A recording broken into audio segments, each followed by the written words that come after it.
నమస్కారం. సుఖీభవకు స్వాగతం. ఈ రోజు సుఖీభవలో కాల్షియం కోసం ఏం తినాలి? కాఫీతో దీర్ఘాయుష్యు. షుగర్ జబ్బు వంశపారపర్యంగా వస్తుందా? పిల్లలు బడికి వెళ్లడానికి భయపడుతున్నారా? ఇంకా హెల్త్ టిప్. ఎముకలు బలంగా ఉండాలంటే మన ఒంట్లో తగినంత కాల్షియం ఉండాలి. కాల్షియం లోపిస్తే ఎముకలు బలహీనం కావటమే కాదు, ఆస్టియోపోరోసిస్ వంటి జబ్బులు వచ్చి పడతాయి. దీంతో చిన్న చిన్న దెబ్బలు, కుదుపులకే ఎముకలు విరిగిపోతూ ఉంటాయి. ఈ విపత్తుల్ని నివారించుకోవటానికి, ఎముకల్ని పుష్టిగా ఉంచుకోవటానికి ఇక మన ఆహారంలో కాల్షియం తగినంత ఉండేలా చూసుకోవాలి. ముఖ్యంగా అమ్మాయిలకు, స్త్రీలకు కౌమారం, యవ్వనం, వృద్ధాప్యం ఇలా జీవితంలోని అన్ని దశల్లోనూ కాల్షియం అవసరం చాలా ఉంటుంది. తగినంత కాల్షియం కోసం రోజువారీ ఆహారంలో ఎక్కువగా ఏం తీసుకోవాలో ఇప్పుడు తెలుసుకుందాం.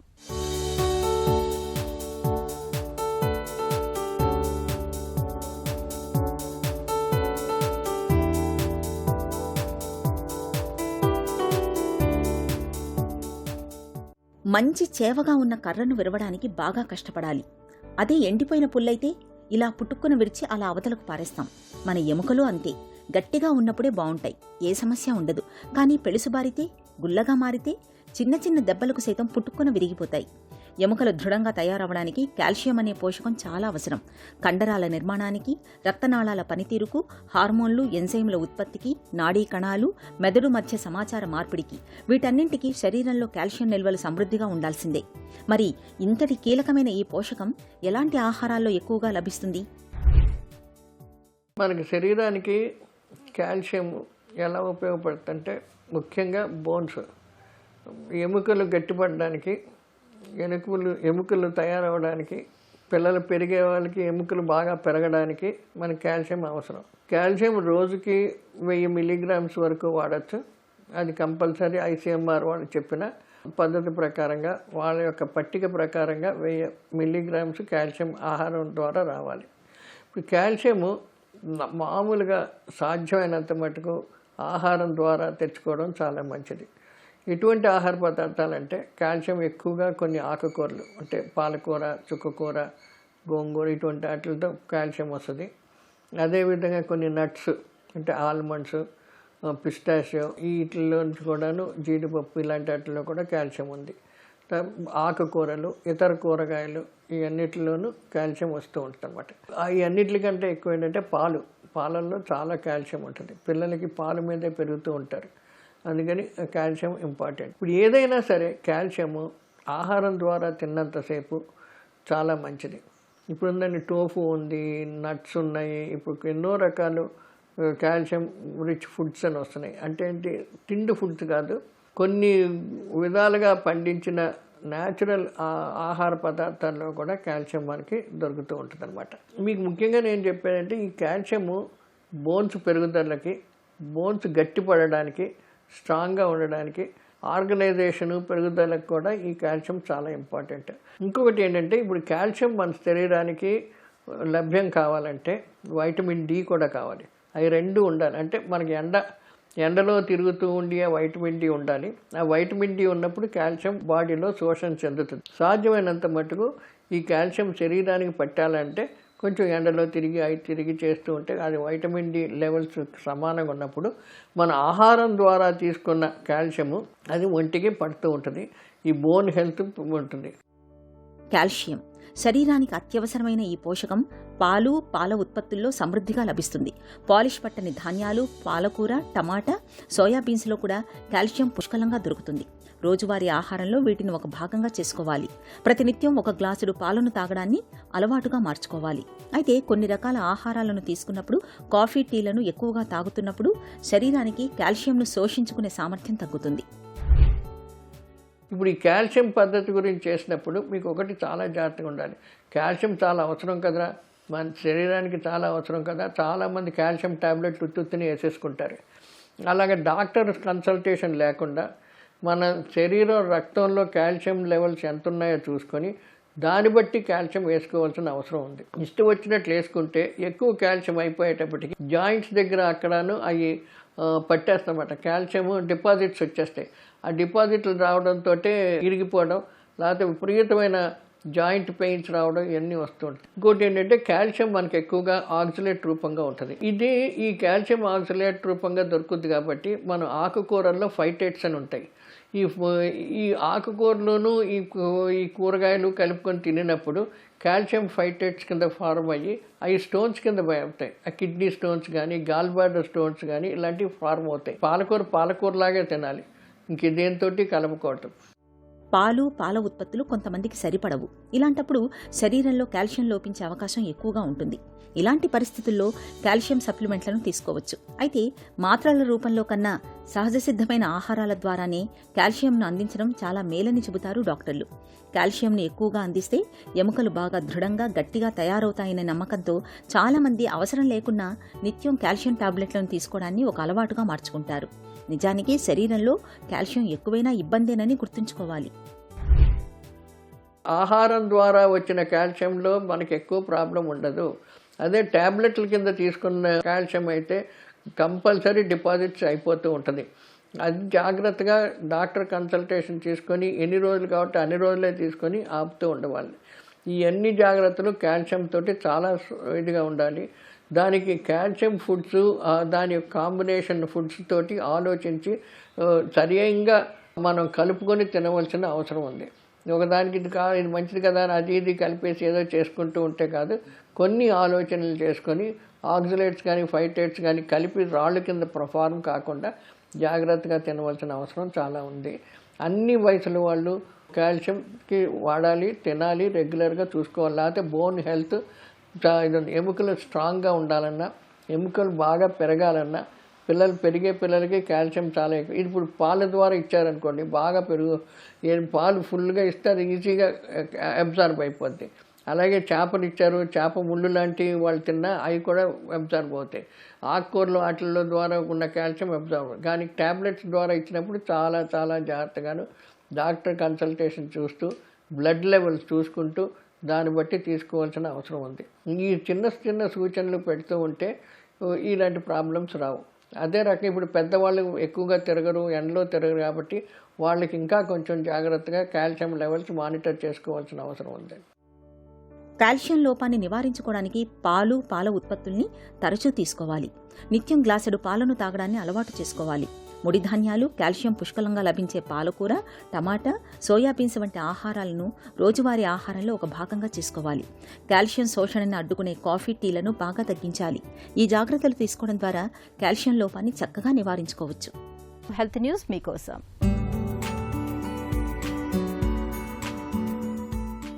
కాఫీతో దీర్ఘాయుషు. ఈ ప్రశ్నకు ఆధునిక పరిశోధనలు అవుననే సమాధానం చెబుతున్నాయి. నిజానికి దీర్ఘాయుష్ను ఇచ్చే ప్రతిదాన్ని మన పురాణాలు అమృతమని పేర్కొంటాయి. తమ పరిశోధనలో తేలిన అంశాల ప్రకారం కాఫీని కూడా అలాంటి అమృత పానీయంగానే పేర్కొనాలని లండన్లోని క్వీన్ మేరీ యూనివర్సిటీకి చెందిన పరిశోధకులు చెబుతున్నారు. ఎందుకంటే కాఫీలో ఉండే కెఫిన్ రసాయనం మన శరీర కణాలు ఎక్కువ కాలం శక్తివంతంగా ఉండటానికి సాయపడుతుందని తేల్చారు ఆ పరిశోధకులు. ఆ రకంగా వయసుతో పాటు వచ్చే ఎన్నో రుగ్మతల్ని అది అడ్డుకుంటుందని వారు చెబుతున్నారు.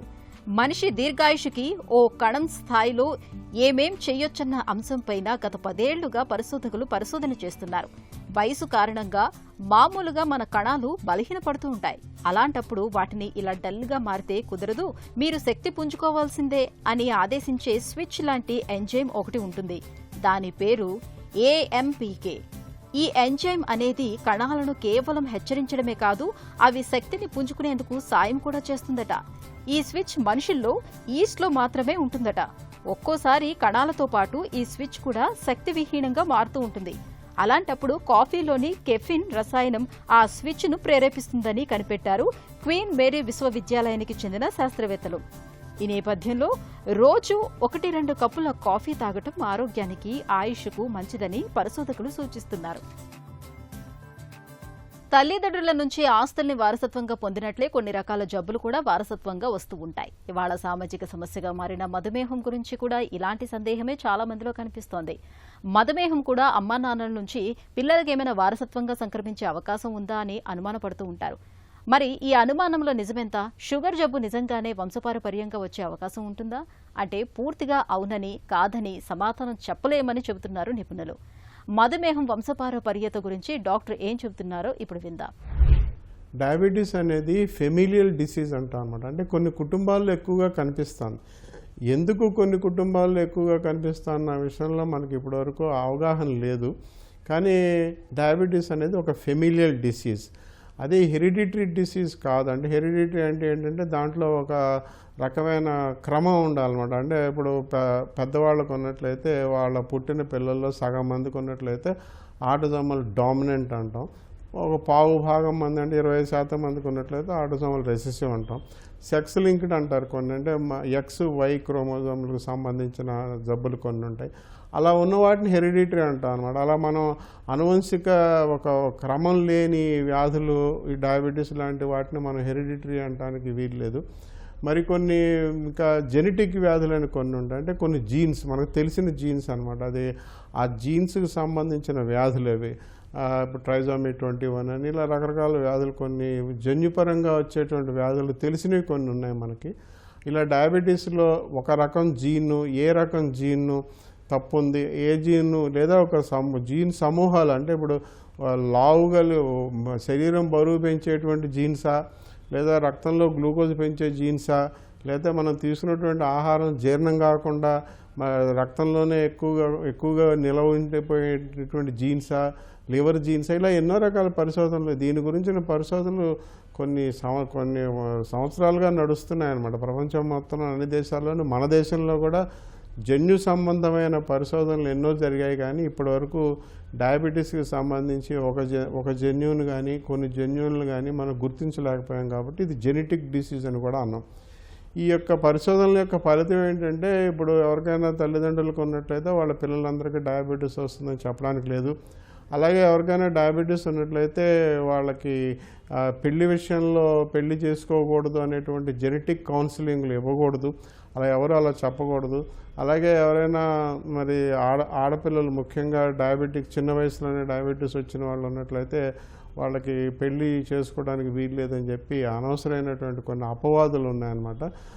ఆడవాళ్ళైనా మగవాళ్ళైనా కూడా ఏ వయసులో ఉన్నా డయాబెటీస్ వచ్చినట్టయితే వాళ్ళు పెళ్లి చేసుకోవచ్చు, వాళ్ళ పిల్లల్ని కనొచ్చు, అంతా కూడా సామాన్యంగానే ఉంటుంది. దీంట్లో ఎటువంటి నష్టం జరగదు. కాబట్టి ఇది జెనెటిక్ జబ్బు కాదు, హెరిడిటరీ జబ్బు కాదు అనే విషయాన్ని అందరూ గుర్తించాలి. సెలవుల్లో ఇష్టమైనవి తింటూ, నచ్చినప్పుడు నిద్రపోతూ, అస్తమానం ఆటపాటలతో గడిపిన పిల్లలకు స్కూళ్లు తెరవగానే వారి స్వేచ్ఛకు కళ్ళెం పడుతూ ఉంటుంది.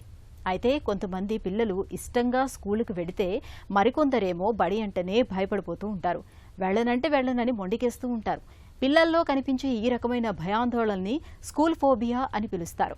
ఈ నేపథ్యంలో పిల్లల్లో బడి భయాన్ని పోగొట్టేందుకు ఏం చేయాలో, ఎలాంటి జాగ్రత్తలు తీసుకోవాలో డాక్టర్ని అడిగి ఇప్పుడు తెలుసుకుందాం.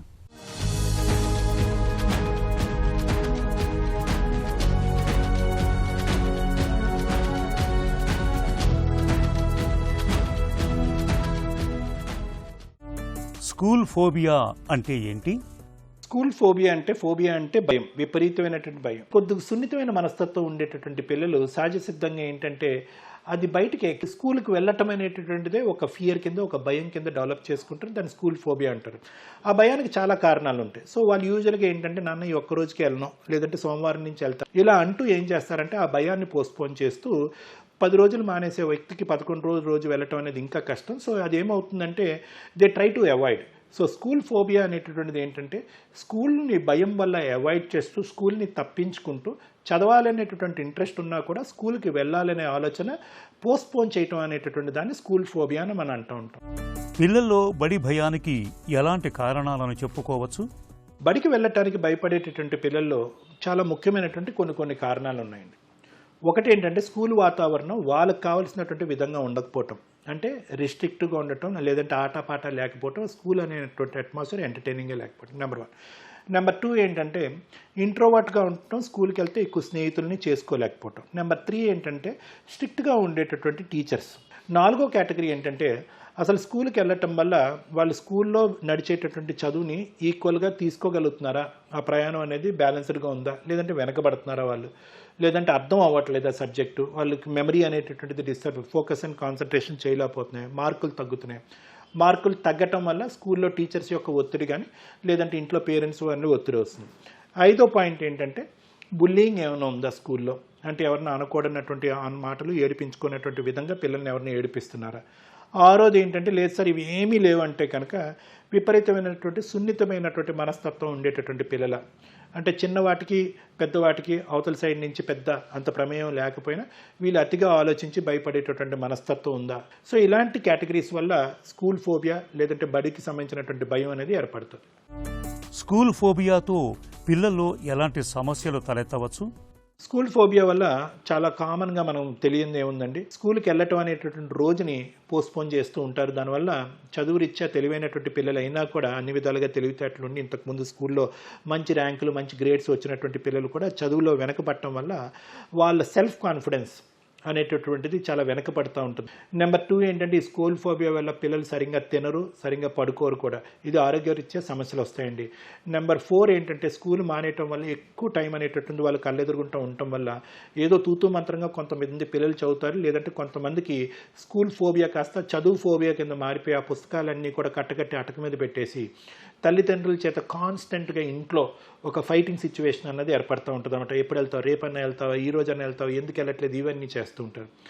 లాస్ట్ అండ్ మోస్ట్ ఏంటంటే కనుక అలవాట్లు కూడా వ్యక్తిత్వపరమైనటువంటి అలవాట్లు కూడా మారిపోతూ ఉంటాయి. ఇంకెక్కువ టీవీ చూడటం లేదంటే ఆ మొబైల్ చూడటం. సో తల్లిదండ్రులకి 2 సమస్యలు మారిపోతాయి. ఒకటి స్కూల్కి వెళ్ళకపోవటం, రెండోది ఏంటంటే ఈ మొబైల్ టీవీని అతుక్కుని కూర్చోవటం, ఇంకా 5వది ఏంటంటే రెబెలియన్.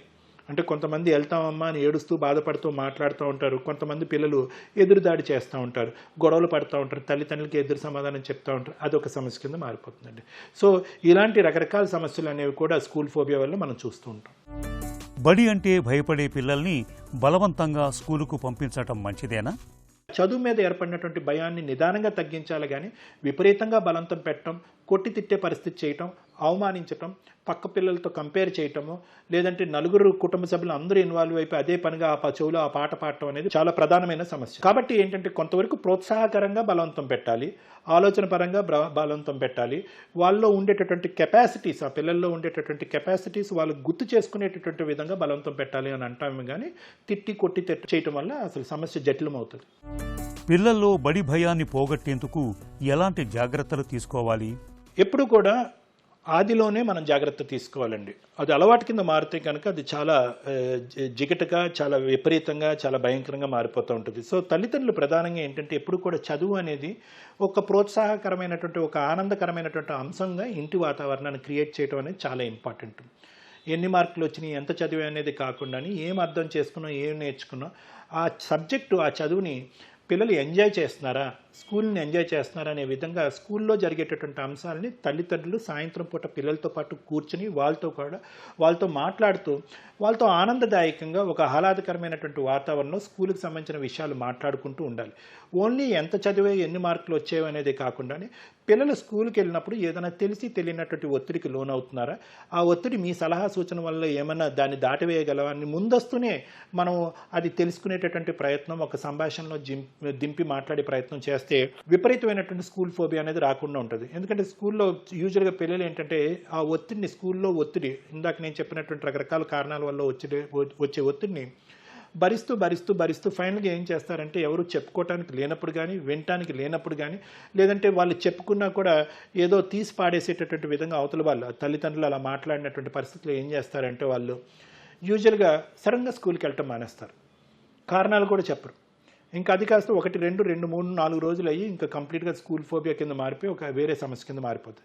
సో ప్రధానంగా తల్లిదండ్రులు పిల్లలతో పాటు ఉండి ముందస్తునే పిల్లలకు ఏర్పడేటటువంటి సమస్యలు ఏంటి, దాన్ని ఏ విధంగా దాన్ని సానుకూలంగా పరిష్కరించాలి, వాళ్ళ మనసులో ఉన్న భావం ఏంటి, భయం ఏంటి, ఏమైనా ఇబ్బందులు ఉన్నాయా అనేది ముందస్తునే మనం తెలుసుకుని వాళ్ళతో పాటు ఒక ఫ్రెండ్లీ అప్రోచ్ అనేది చాలా ఇంపార్టెంట్ అండి. స్కూల్ ఫోబియాను పోగొట్టేందుకు టీచర్లు ఏం చేయాలి?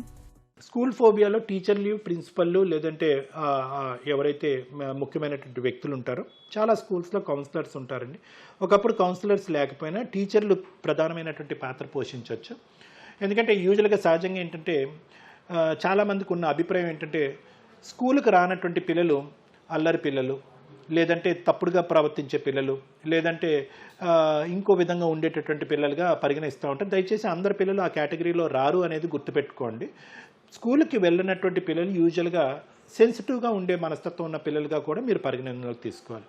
సున్నితమైన మనస్తత్వం ఉండటం. సో కాబట్టి వాళ్ళు ఏదైనా 1-2 రోజులు స్కూల్ మానేస్తే కనుక అదేదో అలవాటు అయిపోతున్నట్టుగానో, లేదంటే వాళ్ళు చెడు తోవలో వెళ్ళిపోతున్నట్టుగానో, వాళ్ళని అందరి ముందు హేళన చేయకుండా, వాళ్ళని భయపెట్టకుండా, వాళ్ళని ప్రోత్సహిస్తూ పక్కకు పిలుచుకుని పర్సనల్గా వాళ్ళు ఏం సమస్య వస్తుంది, ఏం ప్రాబ్లం వస్తుంది అని చెప్పి మాట్లాడుకుని ఆ సమస్యను నేను నీకు తీరుస్తాననేటటువంటి ధైర్యాన్ని వాళ్ళలో నింపి, అది చదువు పరంగా కానీ, ఫ్రెండ్స్ పరంగా కానీ, లేదంటే ఇతర టీచర్స్ పరంగా ఉంటే కనుక వాళ్ళకి కావాలి ఆ 1-to-1 టచ్ అనేటటువంటిది చాలా ఇంపార్టెంట్ అండి. ఆ ఫీల్ గుడ్ ఎఫెక్ట్. ఓకే, నేను స్కూల్కి రావచ్చు అనమాట. ఒకప్పుడు ఏమైనా సమస్య ఉంటే కనుక నా టీచర్ అమ్మ ఎవరైతే ఉన్నారో వాళ్ళు చూసుకుంటారనే మనోధైర్యం పిల్లలకి తెప్పించేటటువంటి ప్రయత్నం తీసుకురావడానికి చేయాలి. అంతేగాని వాళ్ళని అవమానం పరిచి వాళ్ళని హేళన చేయటం వల్ల ఆ భయం కాస్త ఇంకొద్దిగా ఎక్కువయ్యే ప్రమాదం కూడా ఉంటుందన్నది మీరు అందరూ గుర్తుపెట్టుకోవాల్సిన అంశం. స్కూల్ ఫోబియాకు వైద్యపరమైన సహాయం ఎలా ఉంటుంది? ఎప్పుడు కూడా మొదటి మెట్టు దగ్గరే మనం జాగ్రత్త పడాలి. ఎప్పుడైతే కనుక ఒక 2-3 వారాల పాటు, లేదంటే 5-10 రోజుల పాటు కంటిన్యూస్గా పిల్లలు స్కూల్కి వెళ్ళకపోతే కారణం వెతుకుపట్టి అది రిజాల్వ్ చేసేటటువంటి కెపాసిటీలో తల్లిదండ్రులు కానీ, స్కూల్ అథారిటీస్ కానీ లేకపోతే అసలు ఒక సైకాట్రిస్ట్ దగ్గర తీసుకొచ్చి ఏం జరుగుతుంది, వాళ్ళ మానసికంగా ఏం జరుగుతుంది, ఏం ఆలోచిస్తున్నారని తెలుసుకునేటటువంటి ప్రయత్నం ఇండివిజువల్ కౌన్సిలింగ్ సెషన్స్ అంటూ ఉంటారు. ఆ విధంగా చేసేటట్టయితే కనుక వాళ్ళలో లోపల ఉండేటటువంటి భారమైనటువంటి మనసులో ఉండేటటువంటి ఇబ్బందులు ఏమన్నా ఉంటే అవి బయటకు వచ్చి క్లియర్ చేసుకోవడానికి అవకాశం ఉంటుంది. సో కౌన్సిలింగ్ అండ్ లిస్నింగ్ ద్వారానే చాలా వరకు స్కూల్ ఫోబియాలు తీసేయచ్చండి మనం. ఒకప్పుడు కౌన్సిలింగ్ చేసిన, లేదంటే ఆ భయానికి కారణాలు కనుక్కుని అవి రెక్టిఫై చేసిన పిల్లలు అకారణంగా స్కూల్కి వెళ్ళకూడనటువంటి ఒక అలవాటు అనే క్రమంలోకి వెళ్ళిపోతే కనుక అప్పుడు ఖచ్చితంగా ఆ ఫోబియా భయాన్ని వాళ్ళకు వయసుకు తగినటువంటి ఇబ్బంది లేనటువంటి మెడికేషన్స్ పెడతాం. ఆ ఫియర్ కాంప్లెక్స్ తీసేసి సెల్ఫ్ కాన్ఫిడెన్స్ పెంచేటటువంటి మందులు కొన్ని ఉంటాయన్నమాట. అవి తాత్కాలికంగానే పెడతామండి, పిల్లలకి దీర్ఘకాలికంగా మనం మందులు పెట్టాం. సో కౌన్సిలింగ్తో పాటు అవి పెట్టి దాంతోపాటు కౌన్సిలింగ్ని కంటిన్యూ చేసి పిల్లల్ని స్కూల్కి పంపించడం అనేది జరుగుతుంది. పిల్లలు స్కూల్కి ఇష్టంగా వెళ్ళటానికి వీలుగా వారికి నచ్చిన ఆకట్టుకునే విషయాలకు మనం ప్రాధాన్యం ఇవ్వాలి. వారు మెచ్చే పుస్తకాలు, పెన్సిళ్లు, పెన్నులు, ఇతరత్ర సామగ్రిని అందించాలి. తోటి పిల్లలతో ఆడుకునేలా ప్రోత్సహించాలి. ఈ జాగ్రత్తలు పిల్లల్లో బడి భయాన్ని ఇట్టే పోగొడతాయి. చిన్న చిట్కా మీకోసం. పొడి చర్మంతో బాధపడుతున్నప్పుడు గుడ్డులోని తెల్ల సొనకు 1 చెంచాడు నిమ్మరసం, కొంచెం గులాబీ నీరు, కొద్దిగా ఆలివ్ నూనెను కలిపి చర్మానికి పట్టించి 15 గంట తర్వాత స్నానం చేయండి. ఇలా తరచూ చేస్తూ ఉంటే పొడి చర్మం బాధలు ఇట్టే తగ్గిపోతాయి.